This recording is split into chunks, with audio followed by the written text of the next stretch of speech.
আমরা গত ক্লাসে আফ্রিকা কবিতাটি শুরু করেছিলাম।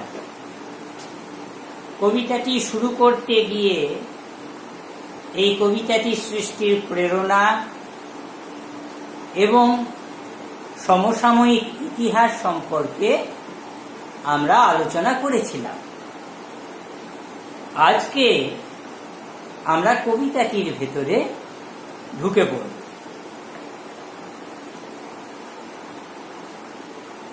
উদ্ভ্রান্ত সেই আদিম যুগে স্রষ্টা যখন নিজের প্রতি অসন্তোষে নতুন সৃষ্টিকে বারবার করছিলেন বিধ্বস্ত, তার সেই অধৈর্যে ঘন ঘন মাথা নাড়ার দিনে রুদ্র সমুদ্রের বাহু প্রাচী ধরিত্রীর বুকের থেকে ছিনিয়ে নিয়ে গেল তোমাকে আফ্রিকা। কবিতাটিতে আফ্রিকাকে তুমি তুমি করে সম্বোধন করা হয়েছে। আমরা যখন কবিতাটি পাঠে আরেকটু এগোবো তখন দেখবো আফ্রিকার একটা ইমেজ, একটা ছবি ফুটে উঠবে কবিতায়। এক মানবী, কালো ঘোমটা দেওয়া এক অসহায় মানবী, যাকে দস্যুরা নানাভাবে ক্ষতবিক্ষত করেছে। কবিতাটির প্রথমে একদম পৃথিবী সৃষ্টির ইতিহাসে চলে গিয়েছেন রবি ঠাকুর। উদ্ভ্রান্ত সেই আদিম যুগে, উদ্ভ্রান্ত সেই আদিম যুগ, যুগটা হচ্ছে একদম পৃথিবী সৃষ্টির সময়। সেই সময়টা উদ্ভ্রান্ত বলছেন কেন? তার কারণ সেই সময় কোনো কিছুই স্থির ছিল না। পৃথিবী কিভাবে সৃষ্টি হয়েছে সে বিষয়ে বিজ্ঞানীরা সুস্পষ্ট কোনো তথ্য দিতে পারেননি। হয়তো এরকম একটা ভাবা হয়েছে যে কোনো নক্ষত্র, হয়তো সূর্য বা কোথাও থেকে ছিঁড়ে আসা কোনো উত্তপ্ত বলয়, সে বলয় শীতল হতে হতে একদিন পৃথিবীর সৃষ্টি হয়েছিল। সেই যুগে পৃথিবী যখন প্রথম সৃষ্টি হচ্ছে, উত্তপ্ত অবস্থা থেকে ধীরে ধীরে সে শীতল হচ্ছে, তখন নানাভাবে তার চেহারা পরিবর্তিত হয়েছে।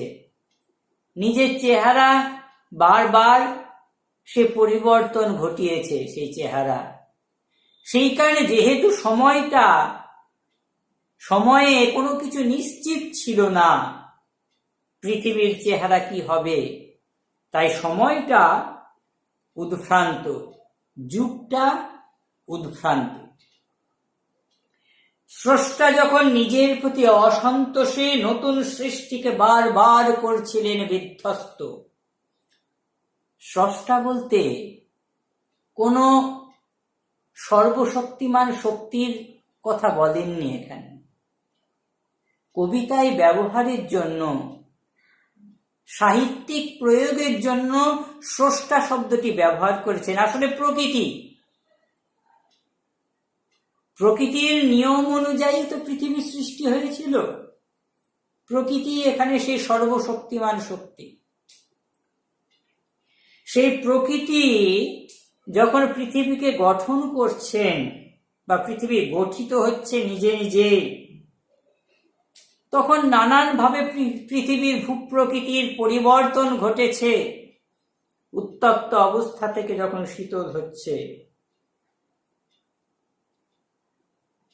এবং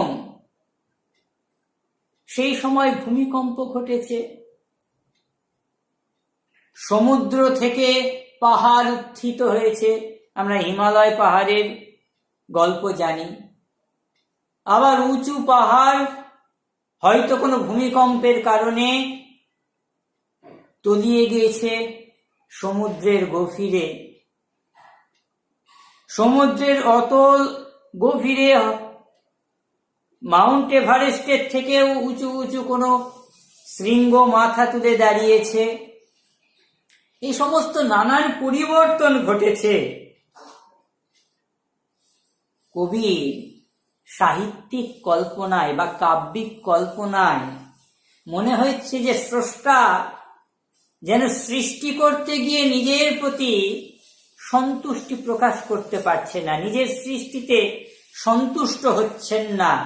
তিনি মাথা নাড়ছেন অসন্তোষে, যেভাবে মানুষ মাথা নাড়ে নিজের প্রতি অসন্তোষে।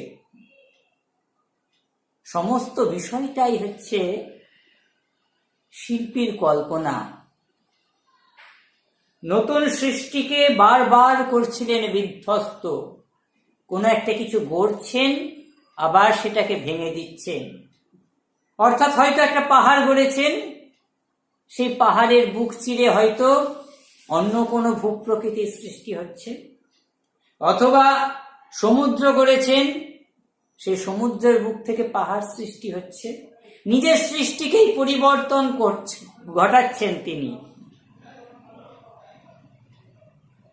তার সেই অধৈর্যে ঘন ঘন মাথা নাড়ার দিনে রুদ্র সমুদ্রের বাহু প্রাচী ধরিত্রীর বুকের থেকে ছিনিয়ে নিয়ে গেল তোমাকে আফ্রিকা। আফ্রিকা সৃষ্টির ইতিহাস রয়েছে এখানে। বহু অতীতে আদিম যুগে আফ্রিকা প্রাচ্য ভূমির অংশ ছিল। প্রাচী ধরিত্রী, প্রাচ্য পূর্ব গোলার্ধে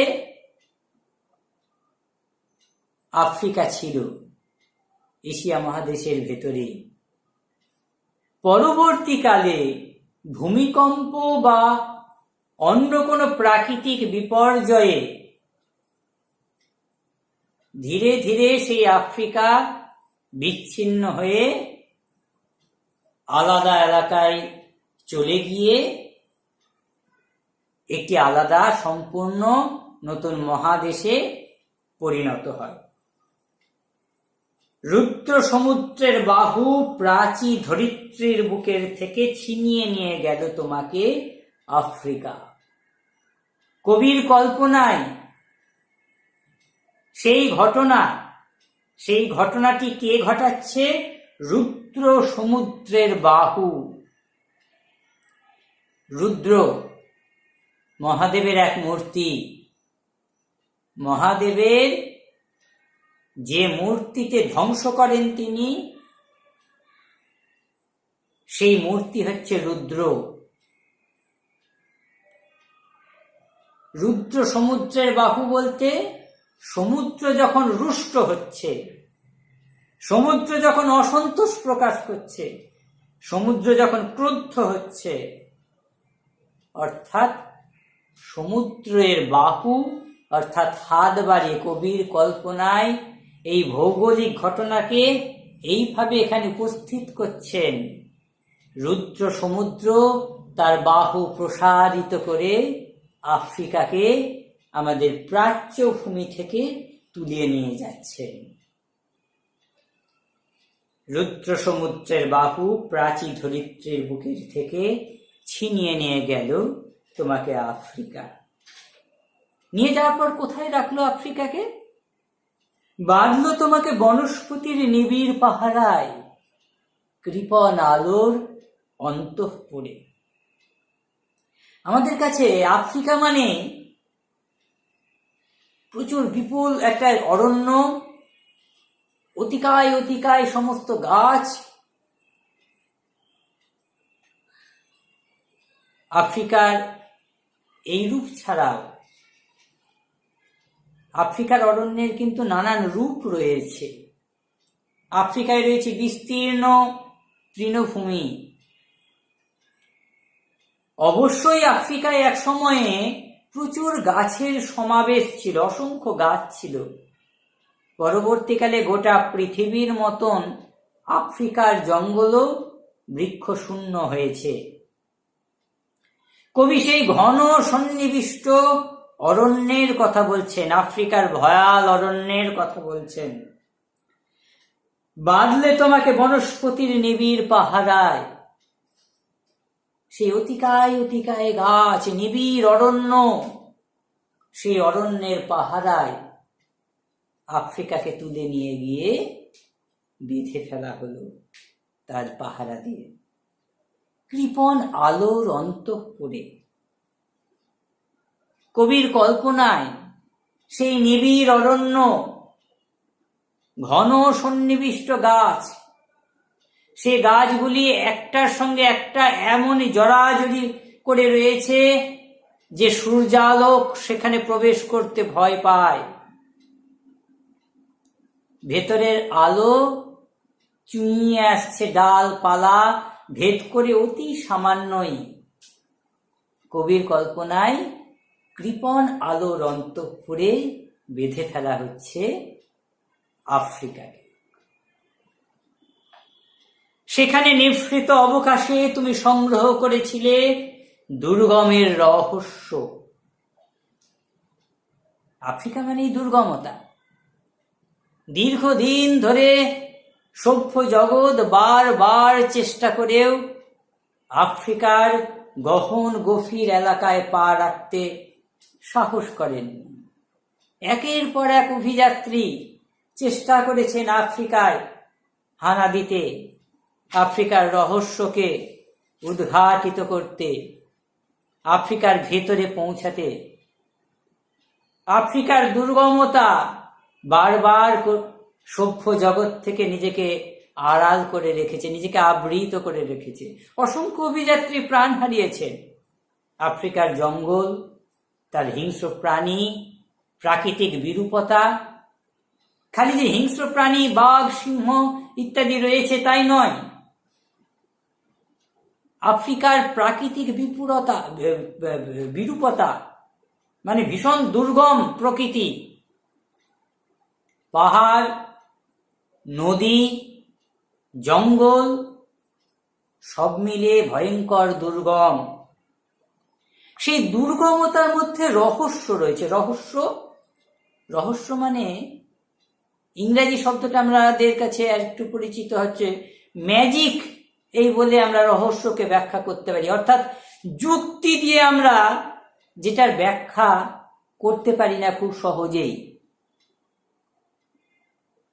যুক্তিকে যা ছাপিয়ে যায়। আমরা সাদা চোখে যেটাকে দেখতে পাই না, আমরা বুঝতে পারি না সাদা চোখে, তার মধ্যে রহস্য রয়েছে।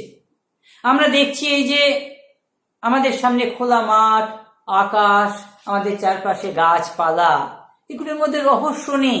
তার কারণ এগুলোকে আমরা চিনি, এগুলোকে আমরা বুঝি। রহস্য কোথায় রয়েছে? আমাদের দৃষ্টিসীমার বাইরে গভীর জঙ্গল, যেখানে পা রাখলেই আমাদের কল্পনা বিকশিত হয়ে ওঠে। এরপরে কি রয়েছে, এরপরে কি, আমি যতদূর আমাদের দৃষ্টি যাচ্ছে তার বাইরে কি রয়েছে, যার অর্থ আমরা সাদা চোখে বুঝতে পারি না। সেটাই হচ্ছে রহস্য। আফ্রিকার দুর্গমতার মধ্যে রয়েছে সেই রহস্য, সেই ম্যাজিক। সেখানে নিভৃত অবকাশে, নিভৃত কেন? একাকী। আমি প্রথমে পড়াতে গিয়ে বলেছি যে সভ্য জগৎ দীর্ঘদিন আফ্রিকার খোঁজ পায়নি। আফ্রিকা নিবিড় বনস্পতির পাহারায় নিজেকে একাকী সুরক্ষিত করে রেখেছিল সভ্য জগতের চোখের আড়াল থেকে। সেখানে সে সংগ্রহ করেছিল দুর্গমতার রহস্যকে। চীন ছিঁড়ে জলস্থল আকাশের দুর্বোধ সংকেত। জল, স্থল এবং আকাশ সমস্ত কিছুর মধ্যে একটা দুর্বোধ্য সংকেত রয়েছে, ইঙ্গিত রয়েছে। ইঙ্গিত বিচ্ছিন্নতার, রহস্যের ইঙ্গিত। আফ্রিকা মানে রহস্য। আফ্রিকায় কি রয়েছে? জলে রয়েছে ভয়ঙ্কর হিংস্র কুমির, রয়েছে জলহস্তী, আর আফ্রিকার তৃণভূমিতে একদিকে রয়েছে জেব্রা, জিরাফের দল, অন্যদিকে রয়েছে সিংহ, হায়না, বুনো কুকুর, অসংখ্য হিংস্র প্রাণী।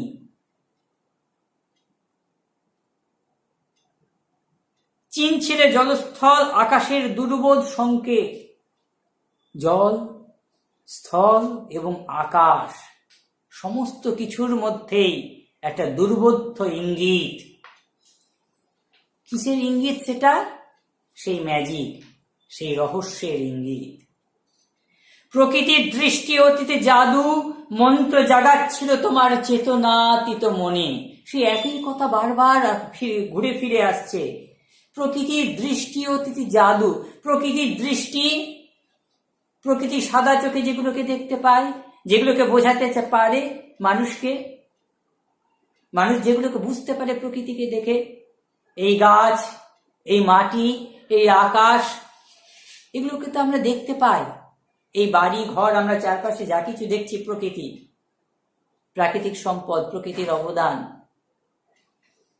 এগুলোর অতীত একটা জগৎ রয়েছে, এগুলোর উপরে একটা জগৎ রয়েছে, ভয়ঙ্কর গভীর গহন অরণ্য, অতিকায় জলপ্রপাত, ভয়ঙ্কর নদীর স্রোত, নদীর তলায় চোখ দুটোকে বাড়িয়ে রাখা হিংস্র কুমিরের দল। এগুলি হচ্ছে প্রকৃতির দৃষ্টি অতীত জাদু। এগুলোই জাদু, এগুলোর মধ্যে জাদু রয়েছে। আমাদের প্রতিদিনের জীবনে জাদু নেই। মন্ত্র যোগাচ্ছিল তোমার চেতনাতীত মনে। আমাদের মনের নানান স্তর রয়েছে। আমরা সচেতন ভাবে যা কিছু করি, যা কিছু বুঝি, যা কিছু বলি, এগুলো চেতন সম্পূর্ণ মন, চেতনাযুক্ত এলাকা। এই চেতনার গভীর একটা অবচেতন বলে রয়েছে, চেতনার অতীত একটা এলাকা রয়েছে। ওই যে এই এলাকাটা কি, যে এলাকাটা মধ্যে রয়েছে ম্যাজিক, যে এলাকাটার মধ্যে রয়েছে রহস্য, যে এলাকাটা যুক্তিকে অতিক্রম করে যায়, যে এলাকাটার মধ্যে না জানা, না বোঝা, না দেখা একটা অনুভব রয়েছে, একটা উপলব্ধি রয়েছে। তাহলে প্রকৃতি সে একটা জাদু সৃষ্টি করছিল আফ্রিকার চেতনাতীত মনে। চেতনাকে অতিক্রম করে যায় যে মনন, যে মনোভূমি, মনের যে জগৎ, সেই জগতে মন্ত্র জাগাচ্ছিল। তার ফল কি হচ্ছিল? আফ্রিকা নিজেকে আরো রহস্যময়ী করে তুলছিল, আরো দুর্গম করে তুলছিল। বিদ্রুপ করছিলে ভীষণকে বিরূপের ছদ্মবেশে, শঙ্কাকে চাচ্ছিলে হার মানাতে, আপনাকে উগ্র করে বিভীষিকার প্রচন্ড মহিমায় তাণ্ডবের দুন্ধুবি নিনাদে। খুব চমৎকার কিছু কথা বলছেন। বিদ্রুপ করছিলে ভীষণকে বিরূপের ছদ্মবেশে। ভীষণ মানে কি? ভীষণ শব্দটার মধ্যে একটা ভয়ঙ্কর এই একটা রূপ রয়েছে। ভীষণ শব্দটার মধ্যে একটা ভয়ঙ্কর, বিপজ্জনক এরকম একটা তাৎপর্য রয়েছে। এখন সেই ভীষণ শব্দটাকে বিদ্রুপ করার কারণ কি? আফ্রিকা বিদ্রুপ করছে এই কারণেই, ভীষণ আফ্রিকার দুর্গমতা, আফ্রিকার প্রকৃতি ভীষণ ভয়ঙ্কর কথা বললে সেই দুর্গমতাকে কিছুতেই ব্যাখ্যা করা যায় না। আফ্রিকার দুর্গমতার মধ্যে এত ভয়ালতা রয়েছে, এত ভয়ঙ্কর সেই রূপ, যে রূপ ভীষণ শব্দ সেই রূপকে ব্যাখ্যা করতে পারে না। তাই আফ্রিকার ভয়ালতা হয়তো ভীষণ শব্দটাকেও বিদ্রুপ করছে। বিদ্রুপ করছিলে ভীষণকে বিরূপের ছদ্মবেশে, বিরূপতার আবরণে। শঙ্কাকে চাচ্ছিলে হার মানাতে। শঙ্কা রয়েছে আফ্রিকার, পায়ে পায়ে শঙ্কা, বিপদের শঙ্কা। কিন্তু ওই যে বললাম যে বিরূপতা রয়েছে, সেই বিরূপতা দিয়ে শঙ্কা শব্দটা দিয়েও সেই বিরূপতাকে ব্যাখ্যা করা যায় না। শঙ্কা মানে হচ্ছে ভয়। কতদূর ভয় পেতে পারে মানুষ, প্রকৃতি কতদূর ভয় দেখাতে পারে। আফ্রিকা এ সমস্ত কিছুর ঊর্ধ্বে। আফ্রিকার ভয়ালতা, আফ্রিকার ভয়ঙ্কর রূপ, এগুলির অনেক ঊর্ধ্বে। এই কোনো শব্দ দিয়েই আফ্রিকার দুর্গম ভয়ঙ্কর চেহারাকে ব্যাখ্যা করা যায় না। তাই বিদ্রুপ করছিলে ভীষণকে, বিরূপের ছদ্মবেশে শঙ্কাকে চাচ্ছিলে হার মানাতে। আপনাকে উগ্র করে, নিজেকে আরো উগ্র করে বিভীষিকার প্রচন্ড মহিমায় তাণ্ডবের দুন্দুভি নিনাদে। দুন্দুভি বাদ্যযন্ত্র শিবের হাতে দেখা যায়। শিবের ভয়ঙ্কর যে রূপ, শিব যখন ধ্বংস করেন তার রুদ্র রূপ, দুন্দুভি থাকে। তাই নিজেকে এ যেন একটা যুদ্ধ ঘোষণা। স্বাভাবিক পৃথিবীর সঙ্গে বা স্বাভাবিকতার সঙ্গে একটা যুদ্ধ ঘোষণা আফ্রিকা করছে, নিজেকে আরো দুর্গম করে, আরো ভয়ঙ্কর করে, আপনাকে উগ্র করে বিভীষিকার প্রচন্ড মহিমায় নিজেকে বিভীষিকাময় করে তাণ্ডবের দুন্দুভি নিনাদে। নিনাদে মানে আওয়াজে, তাণ্ডবের দুন্দুভির আওয়াজে। আমাদের আজকে দ্বিতীয় পাঠ শেষ হলো। আমরা পরবর্তী অংশে আগামী ক্লাসে চলে যাব। আজকে এই পর্যন্ত।